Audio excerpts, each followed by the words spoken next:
প্রিয় ভিউয়ার্স, একটা মা নিজের সন্তানকে বাঁচানোর জন্য এমন সিদ্ধান্ত নেয় যা শুনলে আপনাদের চোখে জল চলে আসবে। একটা ছোট্ট মেয়ে যাকে নিজের কাছ থেকে দূরে পাঠিয়ে দিতে বাধ্য হলো তার মা। কিন্তু প্রশ্ন হলো, সেই মেয়েটা কি সত্যি ভালো থাকবে, নাকি এটা একটা নতুন ঝড়ের শুরু?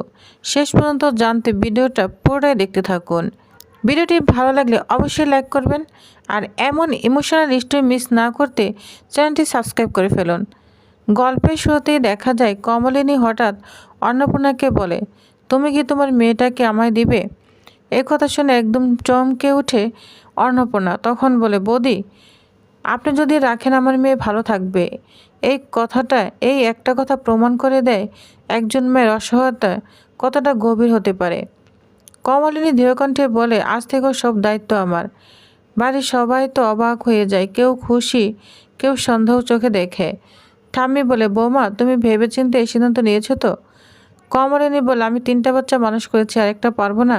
সবাই কিন্তু খুশি ছিল না। বুবলাই বলে, পাঠিয়ে দিলেই তো ভালো হতো।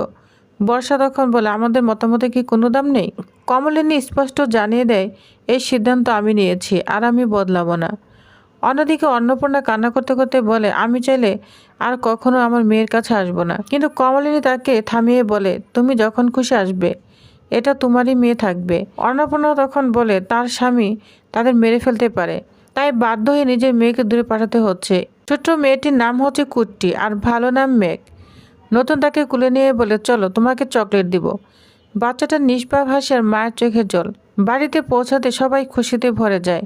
কমলিনী তাকে কুলে নিয়ে বলে, আজ থেকে তুমি আমার সোনাই। অন্নপূর্ণা যখন চলে যেতে চায়, বাচ্চাটা বলে, মা, আমিও যাব। অন্নপূর্ণা নিজেকে শক্ত করে বলে, না মা, তুই গেলে তোকে মেরে ফেলবে। প্রিয় ভিউয়ার্স, এটাই কি সঠিক সিদ্ধান্ত ছিল? মেয়েটা কি সত্যিই সুখে থাকবে, নাকি সামনে আসছে আরও বড় বিপদ? কমেন্ট করে অবশ্যই জানাবেন। আর এমন ইমোশনাল গল্প পেতে লাইক, শেয়ার, সাবস্ক্রাইব করতে ভুলবেন না।